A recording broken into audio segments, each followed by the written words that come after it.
Alors cette année, je les attends vraiment de pied ferme. Les nouveaux Galaxy S26, S26 Plus et S26 Ultra, ils ont un grand challenge à relever, réussir à innover quand pendant des années les smartphones se sont tous ressemblés. Je vous propose de faire le tour des rumeurs les plus certaines concernant ces smartphones et de vous donner mon avis concernant le design puisque j'ai imprimé en 3D le Galaxy S26 Ultra. En ce qui concerne l'écran du Galaxy S26 Ultra, il semblerait plutôt classique, 6,9 pouces, Quad HD, on a de l'OLED qui peut varier de 1 Hz à 120 Hz, donc c'est vraiment de la grosse performance, mais il viendrait avec un filtre de confidentialité intégré. Vous avez forcément déjà rencontré quelqu'un qui avait un filtre de confidentialité sur son ordinateur ou sur son smartphone. C'est simple, quand on regarde de face, on peut parfaitement voir ce qu'il y a sur l'écran, mais dès qu'on change d'angle de vision, sur les côtés par exemple, l'écran s'assombrit au point de ne plus rien voir. Ça permet tout simplement d'éviter les regards indiscrets. Parce que c'est vrai qu'aujourd'hui sur nos smartphones, on a notre vie entière qui est stockée et parfois on a envie de regarder des choses qui sont confidentielles ou personnelles alors qu'on est dans un lieu public comme les trains, les avions ou même dans un open space au travail. Et c'est vrai que ces filtres étaient de plus en plus répandus. À titre perso, je crois que je compte environ 5 personnes dans mon entourage qui a ce genre de filtre au quotidien, notamment la DRH de Frandroid. Elle veut pas qu'on voit l'écran de son ordinateur. Je me demande pourquoi.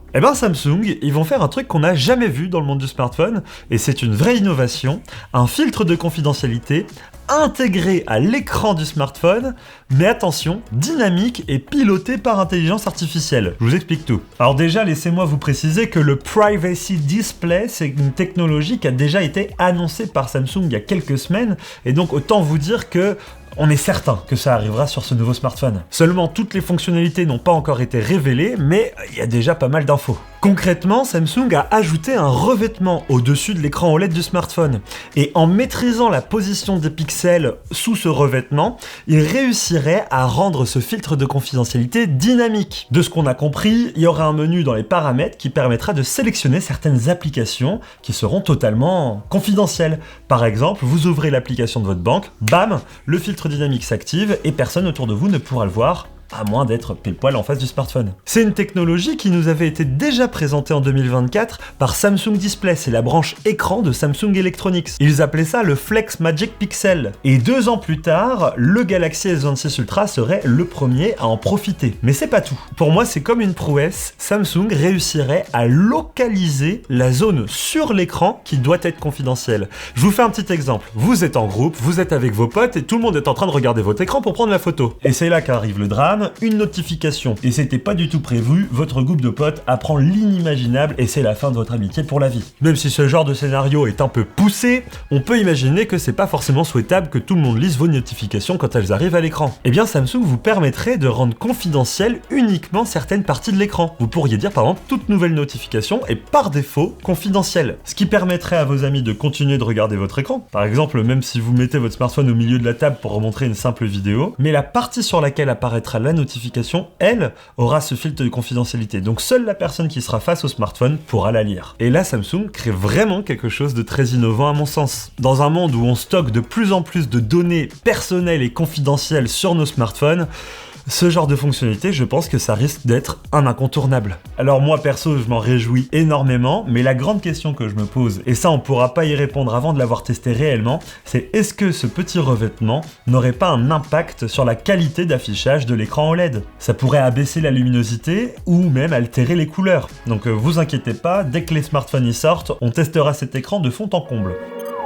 Côté design, vous l'avez vu dans ma main depuis le début de cette vidéo, j'ai pu imprimer un modèle 3D de ce Galaxy S26 Ultra. Les Galaxy S26 et S26 Plus sont très similaires mais juste un peu plus petits. J'ai donc ici un smartphone franchement qui est fort agréable en main. Si vous avez un S25 Ultra chez vous, vous seriez clairement pas surpris de ce design. Il est extrêmement semblable, si ce n'est qu'ils ont ajouté un petit bump autour des appareils photo. En vrai, c'est un changement de design qui est un petit peu on s'en fout, mais ça vient apporter un peu de cohérence sur les ultra haut de gamme, puisque c'est exactement le même design qu'on peut avoir sur un Galaxy Z Fold 7. Sinon, on peut noter que Samsung continue d'arrondir de plus en plus les angles de ce smartphone. On a toujours 2 boutons sur la tranche, ils se sont pas amusés à copier Apple avec leur bouton caméra, qui n'est pas très utile, soyons honnêtes. Et puis d'après les dernières rumeurs, le poids serait de 214 grammes pour le plus grand modèle, ce qui fait qu'on reste sur un format qu'on connaît bien.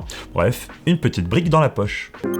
Alors ça, je peux vous dire qu'on l'attendait chez Frandroid, parce que ça fait maintenant plusieurs plusieurs années qu'on mettait dans les points négatifs des Galaxy une charge lente, quoi. Le maximum qu'on pouvait avoir sur le Galaxy S25 Ultra, c'était 45 watts. D'après tout ce qu'on a vu sur les smartphones qui se chargent à 60 watts, on sentira vraiment la différence de rapidité de charge avec ces Galaxy S26 qui pourront monter à 60 watts. Mais c'est pas tout, les Galaxy S26 seront compatibles avec la norme Qi 2. Ça veut dire qu'on aura une charge sans fil plus rapide qui pourra atteindre 25 watts, mais surtout un petit cercle aimanté sur le panneau arrière du smartphone, exactement comme on peut l'avoir chez Apple avec les iPhones et leur MagSafe. J'ai envie de dire enfin, puisqu'on pourra profiter de toute la galaxie d'accessoires qui existe pour les iPhones sur les Galaxy S26, et ça merci Samsung, parce que franchement c'était une des innovations qu'Apple avait eu qui était une très bonne idée, qu'on aura un peu trop longtemps attendu sur les smartphones de Samsung. D'ailleurs il y a déjà des fuites sur des accessoires dédiés à ces charges sans fil aimantées de la part de Samsung, donc on peut être sûr que ça arrivera sur les Galaxy S26.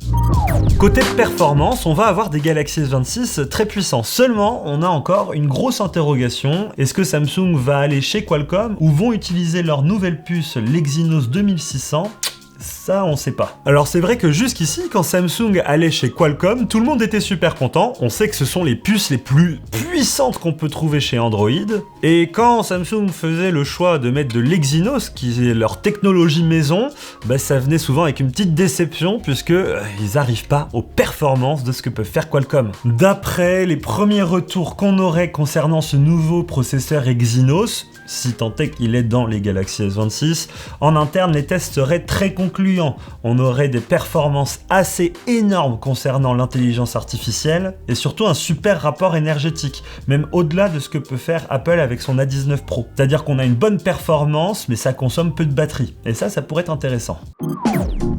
Alors évidemment, Samsung ne sortira jamais un nouveau smartphone sans mettre en place des nouveautés logicielles, et donc sortira en même temps que ce smartphone One UI 8.5. Alors a priori, Samsung va nettement mettre l'accent sur l'intelligence artificielle et faire renaître Bixby. Faut savoir que Bixby, c'est un peu comme Siri, on a en France en tout cas un peu la flemme de l'utiliser, alors que dans d'autres pays comme en Corée ou même dans les pays anglo-saxons, Bixby est plutôt apprécié et très performant. Donc je pense que leur objectif c'est de réussir à généraliser l'usage de cette intelligence artificielle, et en vrai jusqu'ici Samsung fait partie des meilleurs en termes d'intégration d'intelligence artificielle dans un smartphone. Donc s'ils réussissent à réunir toutes ces technologies IA qu'ils ont créées dans un assistant Bixby, en vrai on pourrait avoir enfin le premier assistant 100% IA vraiment intégré à un smartphone. Alors Google en fait déjà une bonne part avec les Pixel et Gemini, mais c'est vrai que Samsung a toujours une petite longueur d'avance, et notamment grâce à Google, ils ont toujours un partenariat assez privilégié où Google leur laisse la priorité sur quelques nouveautés. Alors c'est sûr que ces nouveautés qui seront mises en place dans One UI 8.5, elles arriveront sur les prochains Google Pixel, mais toujours avec 6 mois de retard. Moi, ce qui me fait peur avec toutes ces fonctionnalités IA qui pourraient débarquer sur ces Galaxy S26, c'est le problème de la localisation.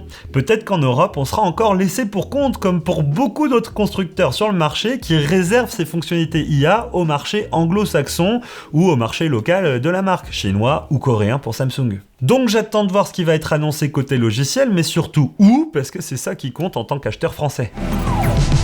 Mesdames et messieurs, ça pourrait piquer. On a les prix en euros, ce qui veut dire que c'est ceux qu'on aura ici, chez nous, en France. Et j'ai envie de vous dire, c'est la crise, mes pauvres amis. Tout augmente. Voici le prix des S25 dans leur version de base, et voici l'évolution de prix prévue sur les S26. Oui, on est d'accord, ça fait mal. Alors tout ça peut avoir une explication rationnelle, on est dans un contexte de crise de la RAM, où la marge de ces grands fabricants peut être rognée, dû des composants qui ont augmenté. Mais c'est vrai que c'est toujours difficile de mesurer l'impact de cette crise sur des produits aussi complexes qu'un smartphone, et de mesurer à quel point tout ceci peut avoir un impact sur le prix final du produit qu'on va acheter nous. C'est sûrement un mélange de plein de raisons dont on n'aura jamais le détail, mais c'est vrai qu'en tant que consommateur, voir les prix augmenter en moyenne de 100 €, ça fait mal quoi. Surtout que là, moi je vous ai donné la principale rumeur, celle qui semble être les plus intéressantes à vous donner sur ces produits. Vous l'aurez remarqué, au-delà de l'écran à confidentialité qui serait réservé au S26 Ultra, on n'est pas sur une génération qui va changer la donne, même si on peut l'espérer,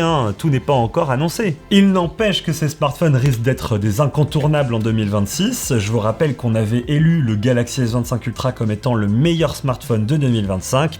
Est-ce que le Galaxy S26 Ultra le sera également? Eh ben j'ai envie de vous dire, vivement le test. Alors si cette vidéo vous a plu, eh ben n'hésitez pas à vous abonner pour soutenir notre chaîne YouTube. On atteint très bientôt les 600 000 abonnés, alors n'hésitez pas à nous donner un petit coup de pouce si les infotech et les tests des produits qu'on peut faire vous intéressent. Sachez d'ailleurs qu'on est sur la plupart des réseaux sociaux, Instagram, TikTok et même YouTube Short. On essaye de faire un maximum de contenu court, un peu de la vie de rédac quoi. Vous pouvez voir ce qu'on fait au quotidien et tous les produits qu'on peut découvrir. Dans tous les cas, on se retrouve le 25 janvier pour le Galaxy Unpacked où ils vont annoncer ces nouveaux smartphones. Et sur ce, vive la tech, vive Android et vive Apple. Allez, je le dis parce que c'est vrai que j'en ai pas parlé du tout durant cette vidéo.